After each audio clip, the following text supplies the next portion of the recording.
Hello, I'm Georgia Shakti-Hill, and I want to welcome you to Living in Balance on Shakti-Hill. We have a real pleasure for you today. We are going to be talking with Stephen Halpern, and he is going to be sharing not only his wisdom and his light, but also his music with us. So come join us, learning to live in balance in mind, body, and spirit with music and Stephen Halpern.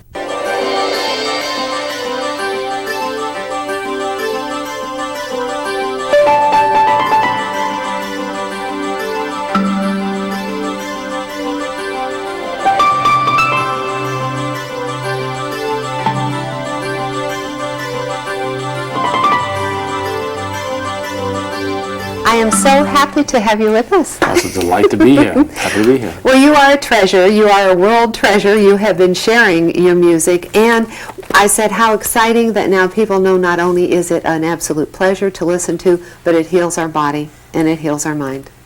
Indeed. Well, Georgia, when I started doing this music, it was a whole lot less acceptable to talk about healing in music, and the whole concept was really a bit foreign and almost risque. Mm-hmm. Even to talk about relaxation was pushing the envelope.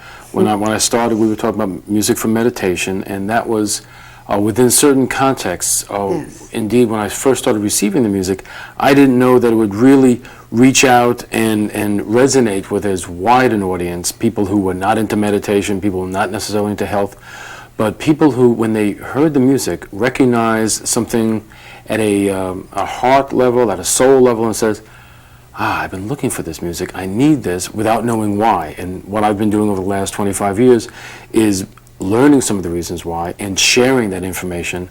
And now, more than ever, as more and more other authorities like Deepak Chopra and Andrew Weil and Dean Ornish talk about the importance of relaxation in our lives. Yes. Well, a lot of what this music is based on is evoking the relaxation response instantly, effortlessly, effectively, every time.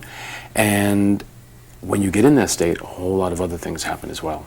Well, see, that's what is the absolute perfection of the music when it brings you to that. Because you don't have to effort, you don't have to do anything, you just have to hear it, you just have to be with it. You just have to be there, right? Yes, right. That's it. And that is wonderful. And it can shift the whole feeling. You can listen to it in your car, and you can have this transition that comes immediately. But you said as the music came to you. So tell us about that. Well, I began being intrigued and almost magnetized by music at an early age, and my parents couldn't figure out why, because they didn't play any music. There wasn't any music playing in the house. I wasn't forced to take piano lessons as a kid, but there was just always something in me that would even crawl down the hallway in the apartment that we lived in New York until I found a neighbor that had music playing. So something very early on knew there was something going on.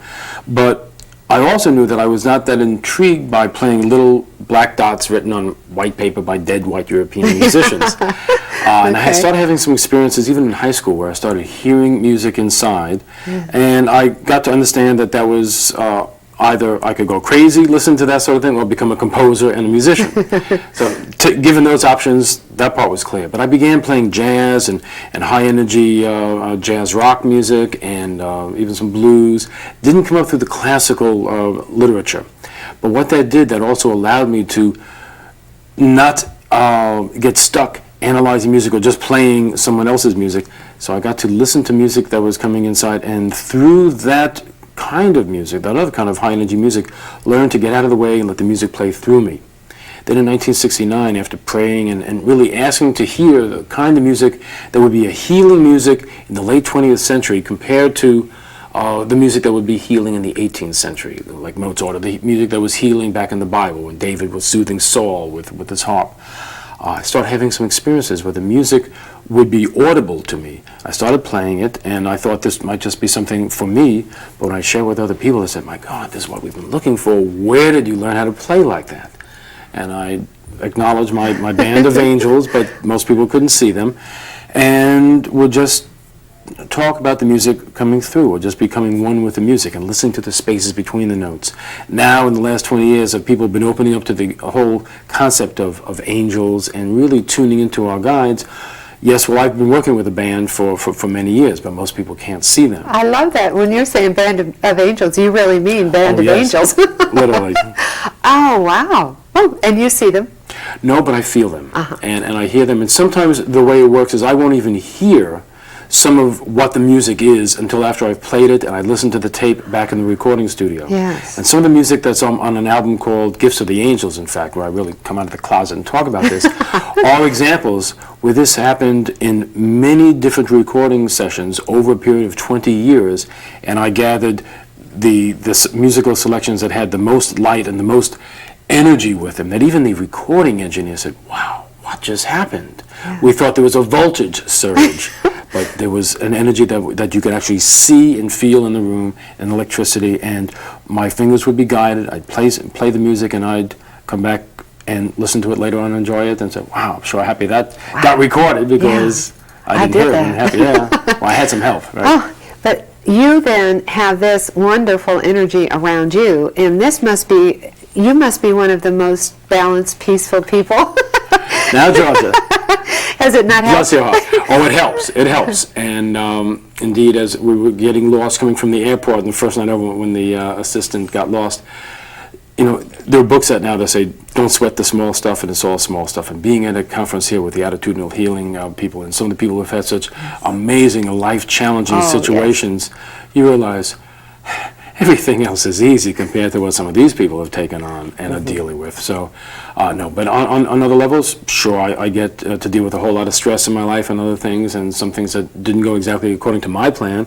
But in the grand scheme of things, and knowing the perspective of what we're working with really makes it a whole lot easier to put things into perspective and not get too blown out or even too excited about some of the things, and just really to acknowledge when it's right and to walk that middle way. Well, I have in front of me a couple of your CDs, and I just wanted to know, are these your babies? Do you love them? Are they? Each one was. In fact, this one, which was the first one, was really like giving birth. And when people say, do you have any kids? I go, well, I do, but they're in little disc form, and they're not in little carbon unit form. Yes. This has been what the work was, and I've been able to share this with a lot of mothers, a lot of fathers, a lot of babies, a lot of newborns, and that's really where a lot of my service has been, to the birth process. In fact, a lot of babies have been conceived listening to the music, born with the music, grow up with the music. Wow. And the feedback we get from parents is that the babies are a whole lot better behaved, less crying, happy babies than ones that they had without the music. Oh, isn't that incredible? Yeah. Let's see,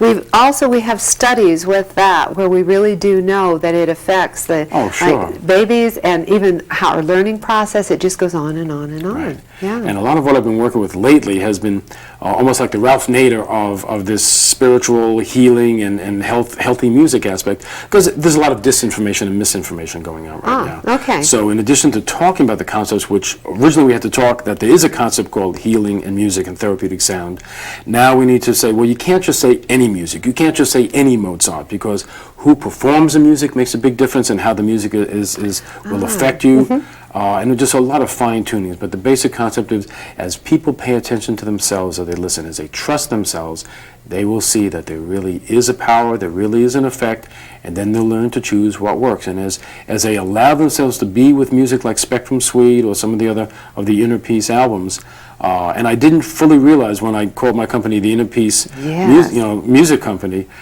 what the amazing tie-in was with the Course in Miracles and with the Attitudinal healing aspect. When did you name it? That was about 4 years ago, but it was probably something that was in my subconscious. Sure. But we got that also from focus groups. We asked people, what does the music help you feel? And say, it helps us feel joy and peace and inner peace and love and inner peace. Well, as opposed to outer peace, this is what the work is, creating more peace on the planet.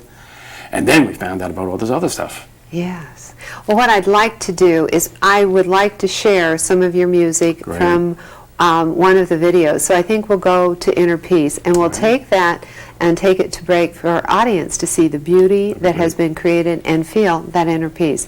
So enjoy, just enjoy.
Gifts of the Angels, the music of Stephen Halpern.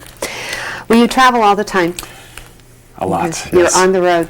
And you now are sharing at a different level. Is there a readiness out there in the world to hear about the angels and the guides and the healing and the meditation, and we don't have to just use relaxation? Indeed there is. I'm delighted you phrase it in that context.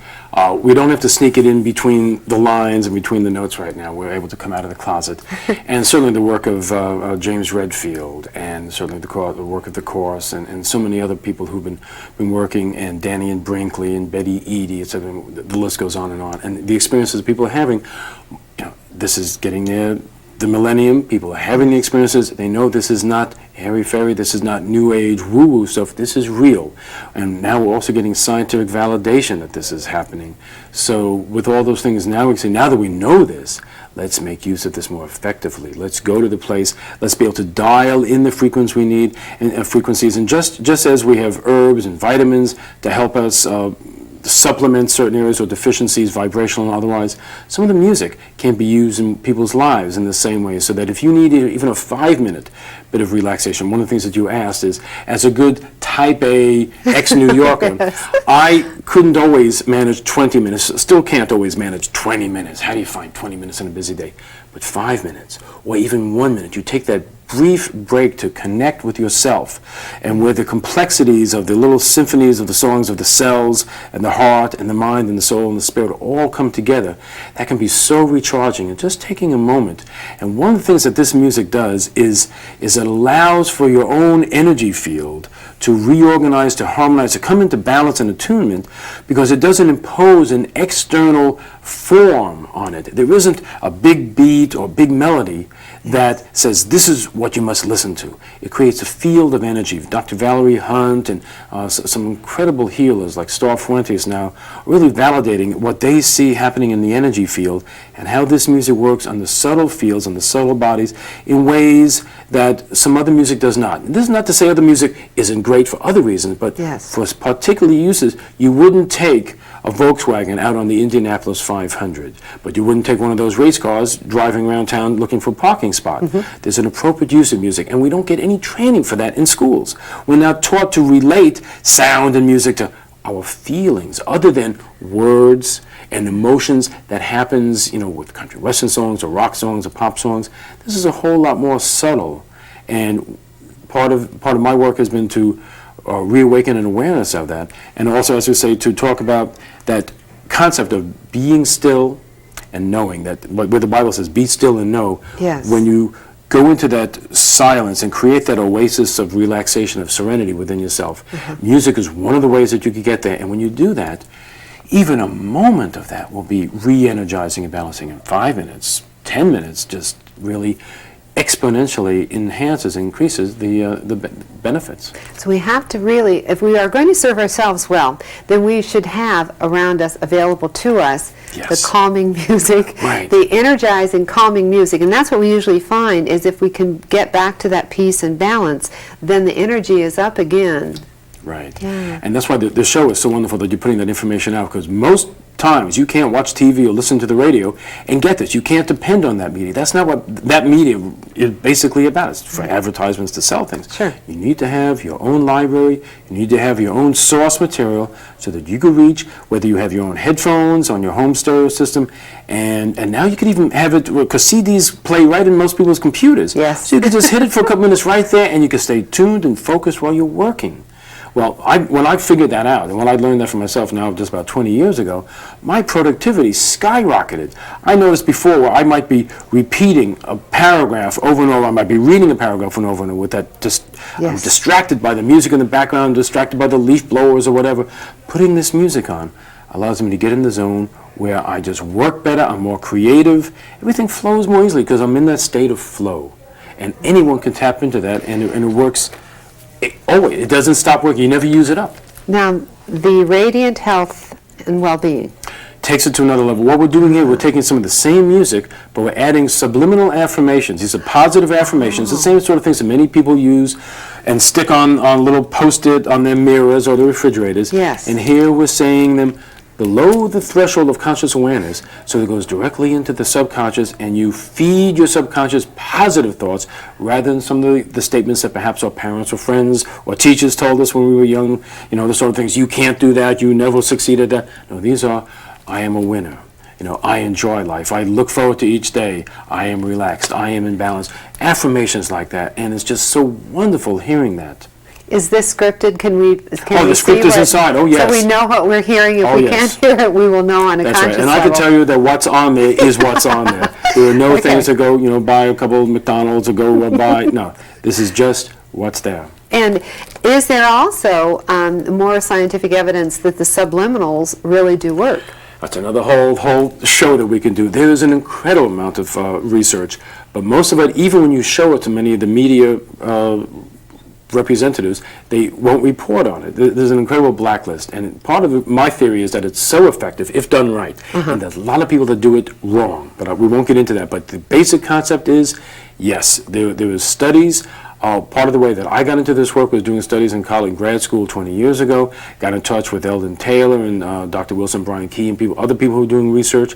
But there seems to be almost a conspiracy to disempower people and not let them know how they can use this to benefit their own lives. At the same time, there were things being done in TV and some supermarkets and other stores where this is being done to us without our knowledge.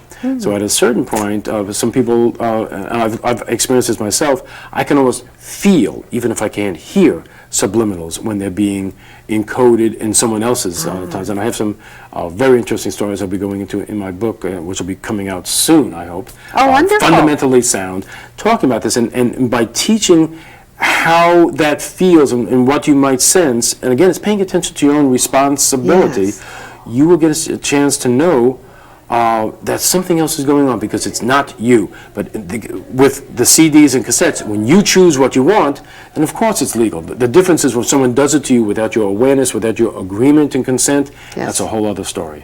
But if we know and we trust you, then in your music, we can not only feel the peace, but we can have then knowing that there is something that is also very positive, that we're getting that kind of feedback Precisely. too. Okay. And it really helps fine-tune the effect of the music. Yes. Now, are the angels still working with you, and is there more music that is coming through? Well, you were at the concert last night. I had people come up to me and say, there were all these lights going on behind you, but there wasn't an official light show. No. So some people saw it and some people didn't. Yes. I felt as if I were levitating sometime as I was playing.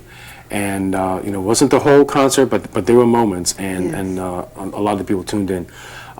So it's something that is ongoing. It's not every time I sit at the piano and every time I play, but it is ongoing. I was in the studio just last week with my new recording that'll be coming out in a couple months called The Sacred Chord. And there were some moments where it's like a switch was thrown and I was just in musical grace and grace notes, and everything just flowed. I didn't have to think about anything. The whole composition just unfolded. And I listened to it, and it's an incredibly composed piece of music. Well, I know I played it, but I had some assistance. You almost don't take credit for all of it. Well, no, in the same way that if you remember the movie Amadeus, when Mozart was taking dictation, well, who was Mozart taking dictation about? We hear everyone saying Mozart was such a genius. Right? Yes, but I want to know who he was getting, who he was listening to.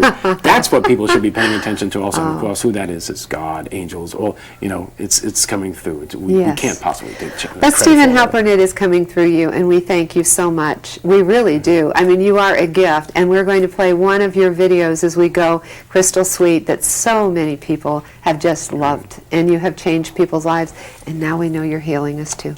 Bless you. Thank you for the work that you do.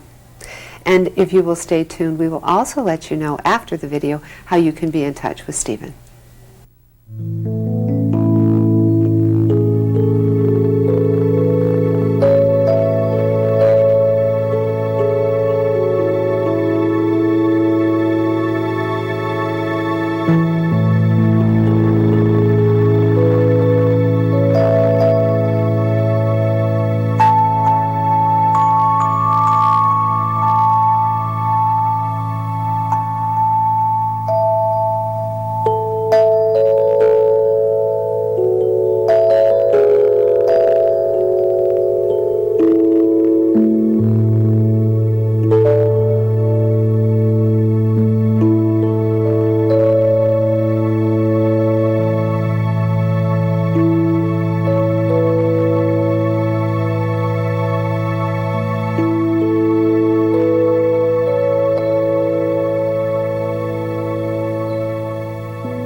Oh, harnessing the healing, the power of music. Oh, it is so powerful. It is so positive. Do enjoy. It can help you live in balance in mind, body, and spirit. Until next time, I'm Georgia Shakti-Hill. May you be well, happy, and peaceful. Bye-bye.